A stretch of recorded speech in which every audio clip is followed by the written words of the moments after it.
गुरुजी राधे राधे। जी जी जी। गुरुजी मेरा ये प्रश्न है कि गणेश जी ने 2 शादियां क्यों करी थी? हैं? गणेश जी ने 2 शादियां क्यों करी थी? गणेश जी ने 2 शादी क्यों की? गणेश जी ने बेटा रिद्धि और सिद्धि, गणेश जी बुद्धि के देवता हैं। और ये जो है ना, गणेश जी चूहे का वाहन क्यों लिए? रिद्धि और सिद्धि क्या है?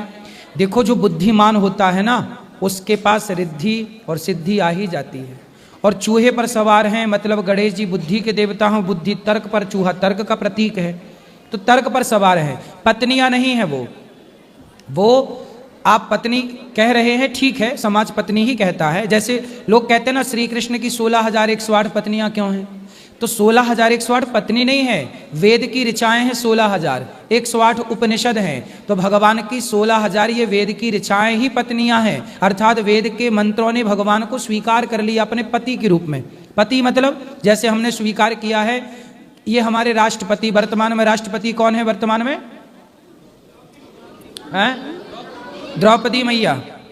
द्रौपदी मैया भी वर्तमान में हमारी राष्ट्रपति हैं। तो हमने उन्हें किस रूप में स्वीकार किया? अपने राष्ट्रपति के रूप में। उसी तरह उपराष्ट्रपति भी हमारे देश में हैं, तो उपराष्ट्रपति के रूप में हम लोगों ने स्वीकार किया किसी को। उसी तरह वेदों ने भगवान को पति के रूप में स्वीकार किया। गोपियों ने भगवान को किस रूप में स्वीकार किया? पति के रूप में। मीराबाई ने कृष्ण को किस रूप में स्वीकार किया? पति के रूप में। उसी तरह जो बुद्धिमान हैं, जैसे भगवान कृष्ण की 16,108 पत्नियों का ये अर्थ नहीं है कि स्त्रियों से ब्याह कर लिया, महिलाओं से नहीं, वेद की ऋचाएं उनकी पत्नी है।